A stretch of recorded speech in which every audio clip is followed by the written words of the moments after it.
নমস্কার বন্ধুরা, ফাটফাট চ্যানেল আপনাদেরকে স্বাগত। চ্যানেল সাবস্ক্রাইব করুন আর বেল আইকনে দাবান নতুন ভিডিও দেখার জন্য। বন্ধুরা, আজকে এই ভিডিওর মাধ্যমে আমরা জানাবো যারা এনআইএস থেকে ডিএলএড করছেন, যে সমস্ত শিক্ষক শিক্ষিকারা এনআইএস থেকে ডিএলএড করছেন তাদের জন্য একটা খুবই গুরুত্বপূর্ণ এবং খুবই ইম্পর্টেন্ট একটা আপডেট নিয়ে চলে এসেছি। ভিডিওটি পুরোপুরি প্রথম থেকে শেষ পর্যন্ত দেখবেন, খুবই ভিডিওটি কিন্তু আপনাদের খুবই কিন্তু কাজে লাগবে। তো চলুন শুরু করা যাক আজকের আপডেট দিয়ে। তো দেখুন হেডলাইনে কি বলেছে। 1,69,000 শিক্ষকের ভবিষ্যৎ বিপন্ন, উদাসীন কর্তৃপক্ষ থেকে রাজ্য সরকার, বৃহত্তর আন্দোলনে শিক্ষক ঐক্য মুক্ত মঞ্চ।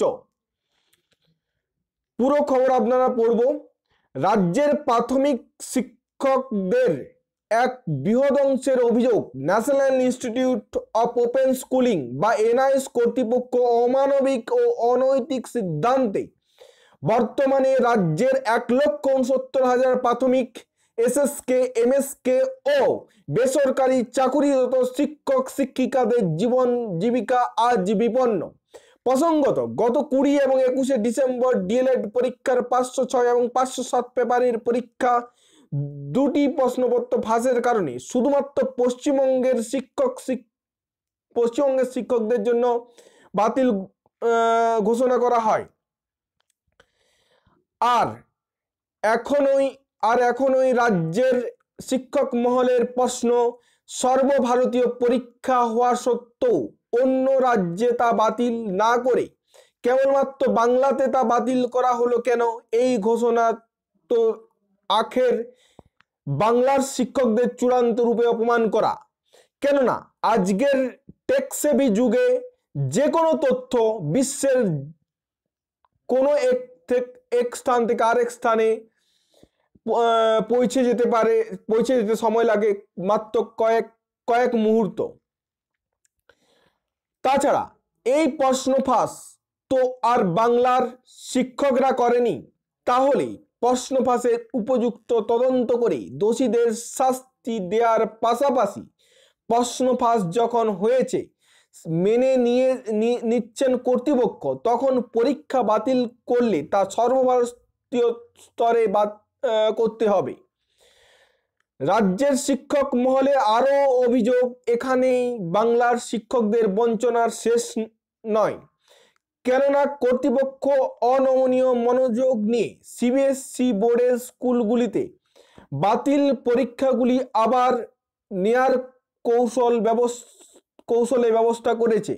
ফলে অনেক শিক্ষকরা বিপদে পড়বেন, কেননা তাদের পরীক্ষা কেন্দ্র কোথায় হবে তার কোনো ঠিক নেই। এমত অবস্থায় রাজ্যের শিক্ষকদের সংগঠন শিক্ষক ঐক্য মুক্ত মঞ্চ ইতিমধ্যে গত 28 ডিসেম্বর এনআইওএস এর রিজিওনাল অফিস কলকাতাতে ডেপুটেশন প্রদান করে। এর পাশাপাশি শিক্ষকদের আরেকটি সংগঠন এবিপিটিএ ও পরীক্ষার্থীদের স্বার্থে একটি ডেপুটেশন প্রদান করে। এই প্রসঙ্গে শিক্ষক ঐক্য মুক্ত মঞ্চের রাজ্য সম্পাদক ও প্রতিবাদী শিক্ষক মইদুল ইসলামের সঙ্গে যোগাযোগ করা হলে তিনি জানান, গতকাল এনআইওএস আধিকারিকদের সঙ্গে কথা বলে আমরা বেশি চিন্তিত, তাই আগামীকাল পরীক্ষা বাতিলের বিরুদ্ধে ও প্রশ্ন ফাঁস কাণ্ডে সিবিআই এর তদন্ত চেয়ে হাইকোর্টে মামলা হচ্ছে। আরেকটি বিষয় অতি গুরুত্বপূর্ণ, তা হলো এত সংখ্যক শিক্ষকের জন্য এখনো পর্যন্ত বর্তমানে সরকার হস্তক্ষেপ করেনি। আবার 31 মার্চ 2019 মধ্যে প্রশিক্ষণ শেষ করতেই হবে, না হলে চাকরির সমস্যা। ফলে বাধ্য হয়ে শিক্ষকের স্বার্থে আমরা একাধিক পদক্ষেপ নিতে এক প্রকার বাধ্য হচ্ছি। মইদুল বাবু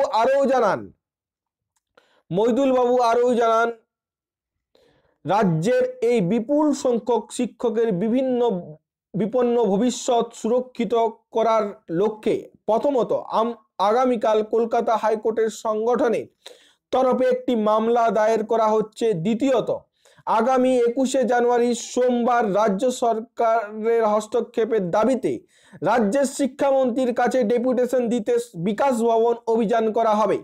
মহিদুল বাবু আরও জানান, রাজ্যের এই বিপুল সংখ্যক বিপন্ন শিক্ষকদের কাছ থেকে আমরা বিনীত আবেদন, আপনারা নিজেদের চাকরির স্বার্থে জীবিকা বাঁচানোর লড়াইয়ে সামিল হন। পাশাপাশি মহিদুল বাবু আরও জানান যে রাজ্যের যে কোনো প্রান্তে শিক্ষাঙ্গনে শিক্ষার অধিকার ফিরিয়ে দিতে ও বঞ্চিত শিক্ষকদের লড়াইয়ের পাশে দাঁড়াতে আপ্রাণ চেষ্টা করে যাচ্ছে শিক্ষক ঐক্য মুক্ত মঞ্চ। আর তাই এবারও 1,69,000 বঞ্চিত শিক্ষকের লড়াইয়ে বলবো, আমরা আপনাদের জমায়েতের উপরেই আপনার লড়াইয়ের ভবিষ্যৎ নির্ভর করছে। শুধু নিজে নয়, সবাইকে নিয়ে আসুন। আমরা শিক্ষক স্বার্থে সব শিক্ষক সংগঠন, এসএসকে এমএসকে সংগঠন ও সব রাজনৈতিক দলের শীর্ষ নেতা ও বুদ্ধিজীবী এই কর্মসূচিতে আমন্ত্রণ জানাবো। তো এই হচ্ছে আজকের আপডেট। মোটামুটি আপনারা দেখতেই পাচ্ছেন যে আগামী 21শে জানুয়ারি বিকাশ ভবন অভিযান হচ্ছে এবং আগামীকাল মানে একটা হাইকোর্টে মামলাও কিন্তু দায়ের হতে চলেছে, তেমনটাই জানাচ্ছে মহিদুল বাবু। এবং খুব জোরদার একটা আন্দোলন হতে চলেছে। শিক্ষক ঐক্য মঞ্চ, মুক্ত মঞ্চ 1,69,000 শিক্ষকের যে ভবিষ্যৎ যে বিপন্ন হয়ে দাঁড়িয়েছে তার বিরুদ্ধে কিন্তু তারা আন্দোলনে নামতে চলেছে এবং একটা খুব বৃহত্তর আন্দোলনের দিকে তারা হাঁটতে চলেছে। বিভিন্নভাবে যে বাংলার শিক্ষককে বঞ্চিত করা হচ্ছে, বিভিন্নভাবে যে বাংলার কে অপমানিত বলা যায়, এক কথায় যে অপমান করা হচ্ছে, তার বিরুদ্ধে তারা এই আন্দোলনে নামছে। তারা চাইছে যে সর্বভারতীয় স্তরের পরীক্ষা, তাই শুধুমাত্র বাংলায় কেন প্রশ্ন ফাঁসে, শুধু বাংলার শিক্ষকদেরকেই বঞ্চিত হতে হবে। সমস্ত পুরো ভারতবর্ষেই পুরো ভারতবর্ষব্যাপী যেহেতু পরীক্ষা, তাই ক্যান্সেল করতে হলে পুরো ভারতবর্ষের সমস্ত শিক্ষকের পরীক্ষা ক্যান্সেল করতে হবে, তেমনটাই তারা দাবি জানাচ্ছে এবং হাইকোর্টে যাচ্ছে, সিবিআই তদন্ত চাইছে। তো দেখা যাক কি দাঁড়ায়, ঠিক আছে। এবং এখানে আপনাদেরকে ওরা যে বিকাশ ভবন অভিযান হবে সেখানে যাওয়ার জন্য ডাকও দিয়েছে। তো দেখা যাক কি হয়, পরবর্তী আপডেট আপনাদেরকে দিতে থাকবো। অবশ্যই চ্যানেলের সঙ্গে থাকুন এবং সমস্ত কলিগদের মধ্যে শেয়ার করুন। সমস্ত কলিগকে বলুন এই চ্যানেলটাকে সাবস্ক্রাইব করে রাখতে। সমস্ত খবর আপনাদেরকে সবার আগে দেব এবং একটা বৃহত্তর প্ল্যাটফর্ম তৈরি করব, যেটা আপনাদের প্ল্যাটফর্ম তৈরি হবে, যেটা আপনাদের সমস্ত কিছু আপডেট প্রোভাইড করবে। আপনারা সমস্ত কিছু খবর এই জায়গা থেকে কিন্তু পাবেন। তো যদি ভিডিও ভালো লাগে তো অবশ্যই লাইক করবেন, প্রচুর পরিমাণে শেয়ার করবেন, সঙ্গে থাকবেন। থ্যাংক ইউ, ভালো থাকবেন, ভালোভাবে পড়াশোনা করুন, চাকরি পেতে হবে এই মানসিকতা নিয়ে পড়ুন, চাকরি হবেই। থ্যাংক ইউ, ভালো থাকবেন।